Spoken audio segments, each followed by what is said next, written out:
Hello everyone, this is Bryant with SFOTsource.com, your premier guide to Six Flags Over Texas. And we're doing something very special today. Six Flags Over Texas invited us out for a fun Fright Fest 2024 preview where we get to take a look at the haunted houses.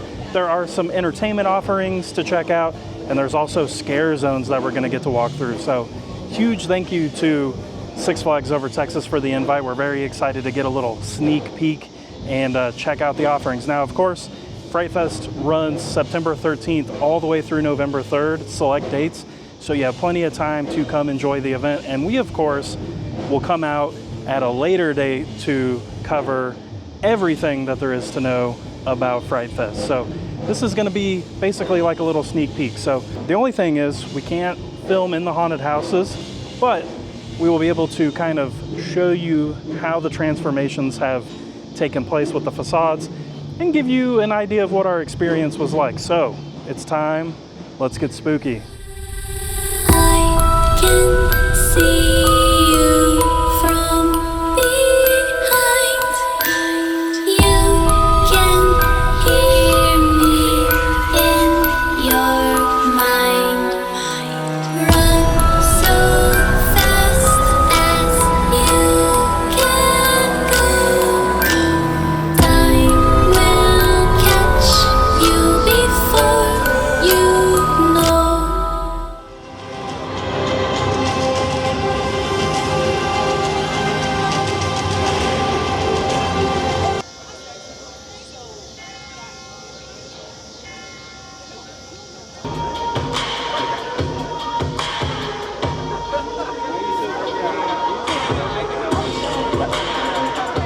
Let the rituals be rightly performed with joy and beauty. A feast for fire and a feast for water. A feast for life and a greater feast for death.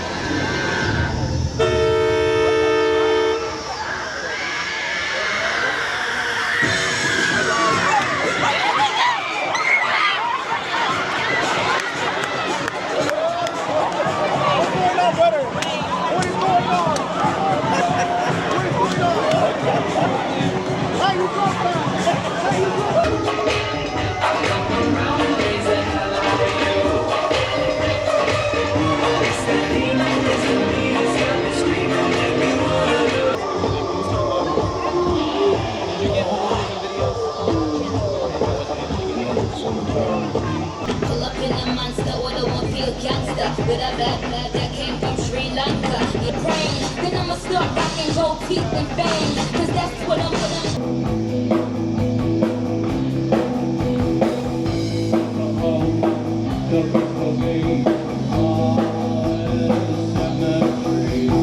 As you cross into the Texas section, you run into Courthouse Stage where Dead Man's Crossing is going to be taking place. Of course, we will come check that out once the event is really starting. But then, right to the right of that, you have the Polynesian Palm, Terror at the Polynesian Palm, which debuted during Scream Break and was a really cool house. And then, of course, the Crazy Horse Saloon is set up like a VIP lounge.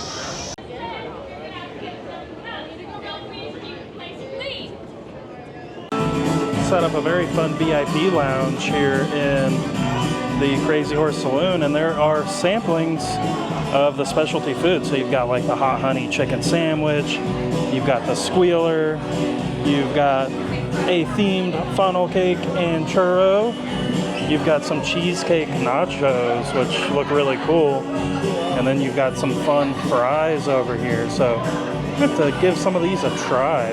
All right, folks, we're going to try some of this food. We've got the hot honey chicken, which has a really thick piece of fried chicken on it. I don't think I've ever seen this. Yeah, you can see how big that thing is. Wow. It's not too bad. There's like some pretty good flavors going on there. I can't say it's really that hot. It does have like some bacon on it, which is pretty cool.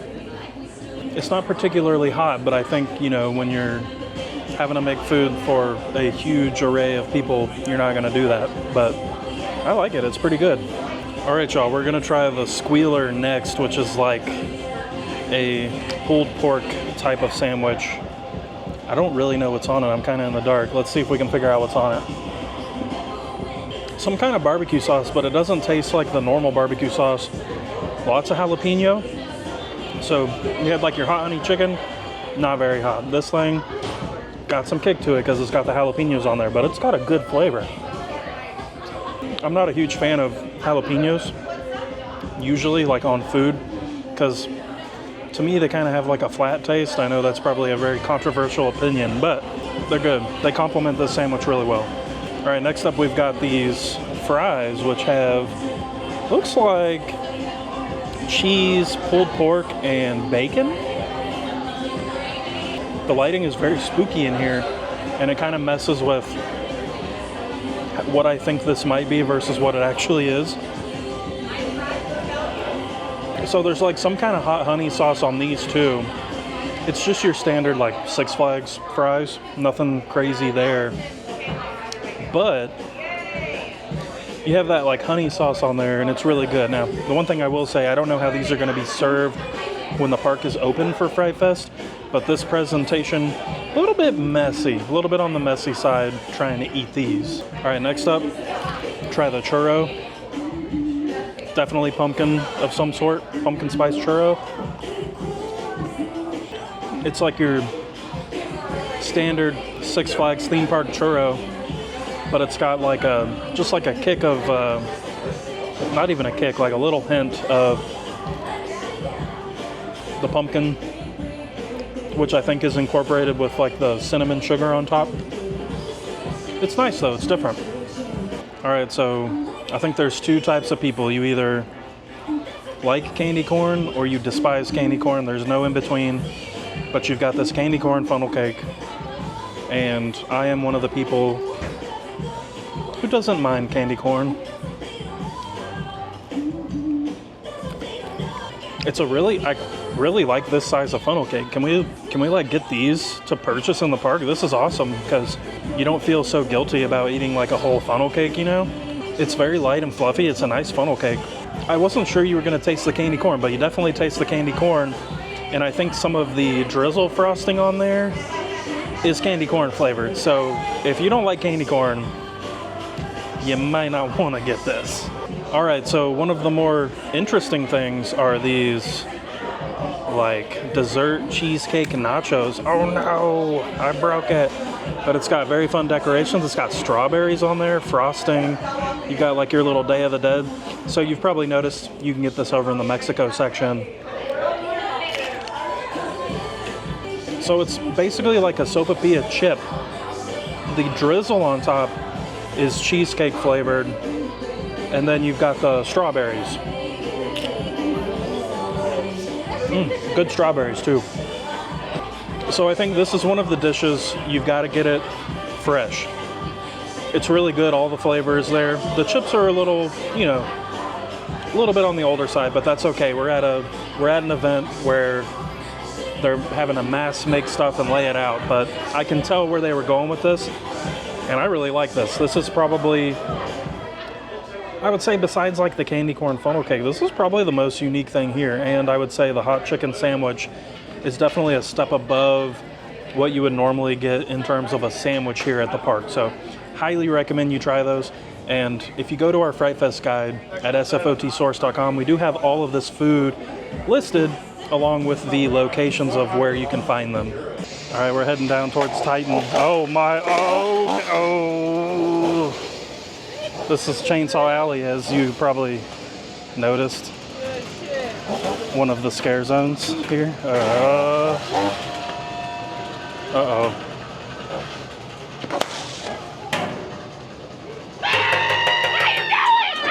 I don't know. Why you in my yard? I don't know. Oh, we gotta go. I'm waiting for ya. Uh-oh. I'm getting hungry.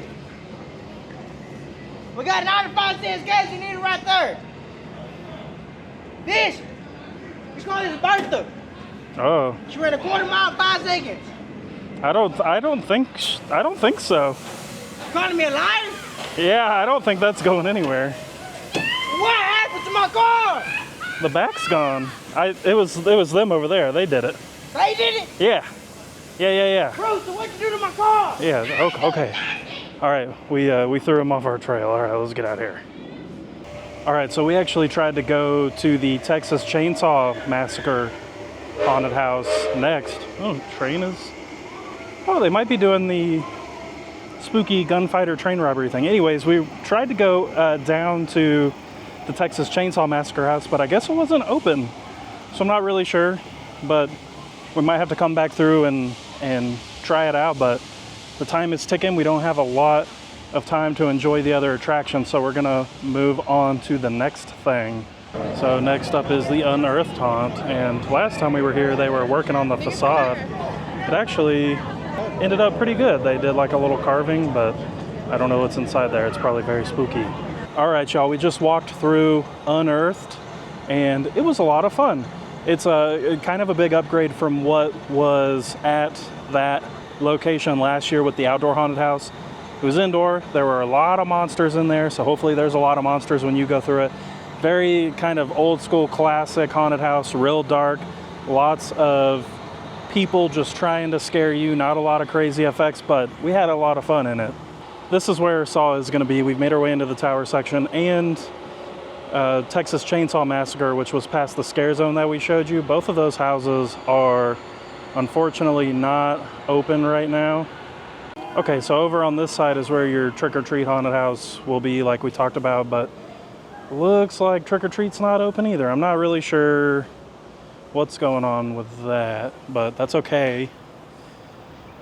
There is a scare zone over here that we can go through, which I believe, what did we decide? It's a trick-or-treat themed scare zone, so I think that's going to be a lot of fun.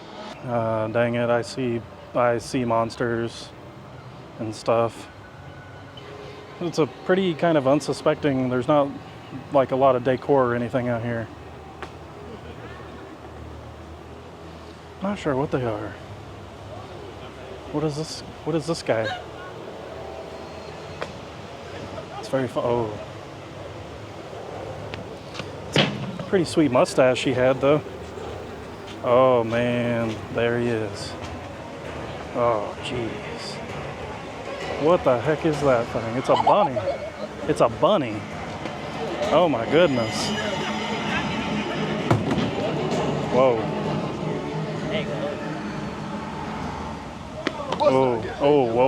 Whoa. All right, let's keep on trekking. We've got to get over to the Gotham City section.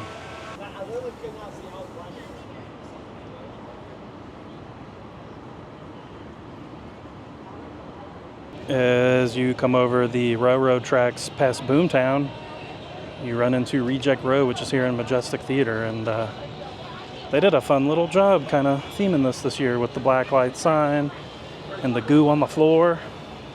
And as we head back into this back corner over by the Joker roller coaster, you run into the Conjuring universe and Stranger Things haunted houses, which are of course brand new for 2024. There's also the sliders over here. They're out with their cool costumes on. Let's check out these two haunted houses. We just finished our trek through Stranger Things and the Conjuring universe, and I will say, if you've been to the haunts here in the Gotham City section in the past, you'll definitely recognize some of the dressing that's in there. But with that being said, I actually thought that they were pretty fun. So the one weird thing about the Stranger Things house is there are some sections where it's just kind of like black walls and there's not much to look at, but you do have a lot of the characters that you expect from watching the show. They had some really tall monster guy in there, which was really cool, and some other things that are very recognizable. I actually think I liked the Conjuring universe a lot better. I feel like it kind of clicked together a little bit. I came face to face with the Nun. If you've seen that spooky movie, it was crazy. Definitely a very memorable moment. And of course, they have Annabelle dolls all over that thing. It gets really creepy. It smelled weird. So they're both really fun. I'm not going to say that they're like super crazily overly scary. I don't really feel that way, but there's definitely a lot of stuff to look at in there, and the actors are working very hard. We've wrapped our way back around up towards the front. You can see the smoke. I'm gonna head into the France section because I think we're gonna have some freak show friends over here, maybe. Who really knows? I don't know.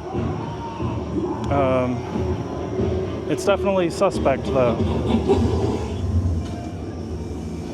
Oh. Looks like we're getting like a private show. Oh. There's like a Jack-in-the-Box right there. Yeah, looks like maybe the monsters have left for the day. But she's very scared regardless. Uh-oh. Is he coming? Holy smokes.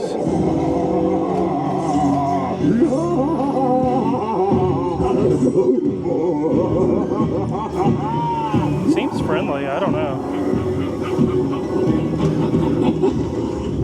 Whoa, and it just goes back in his box and the lid slams. It's very loud. Yeah, that's scary in itself. We've made our way back up to the front because I've heard that there's a closing show that we gotta check out, so we'll have to see what that's about. And as you saw earlier, they did build a stage in the center over the fountain, kind of like old school. Fright Fest used to be out here back in the 90s and such. Really opens it up though, a lot more people can see what's going on with all the entertainment.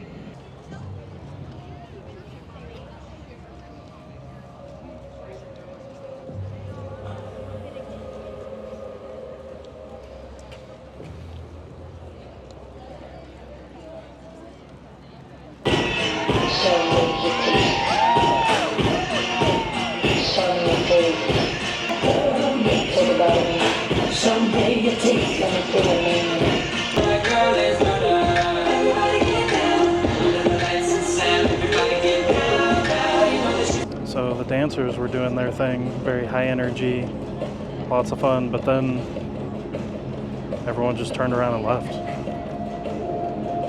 And I guess that's the end, I don't know. It's one of the most bizarre things I've ever seen from a show standpoint. All right, I guess we're done.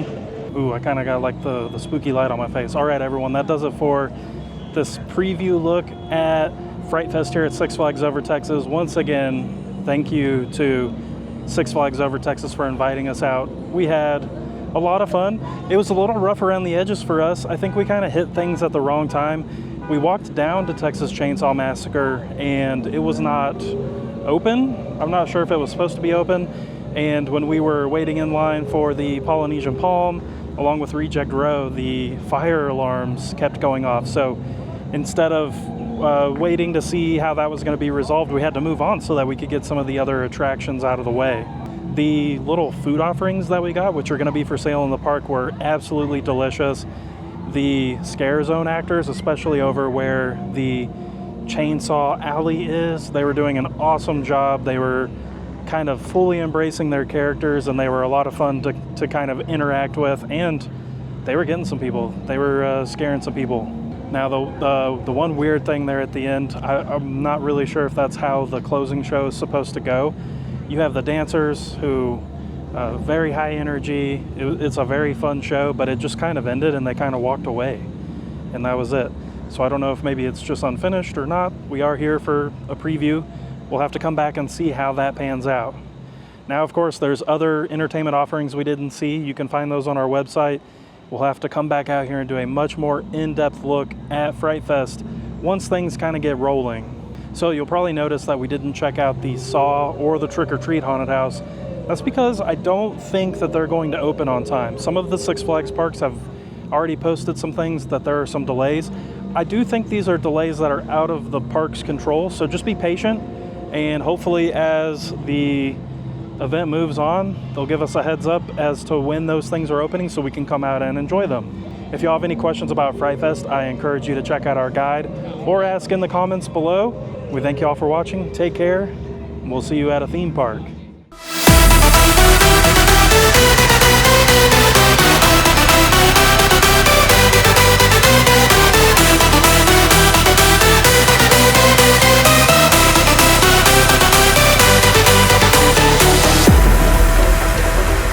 Are you afraid of the dark?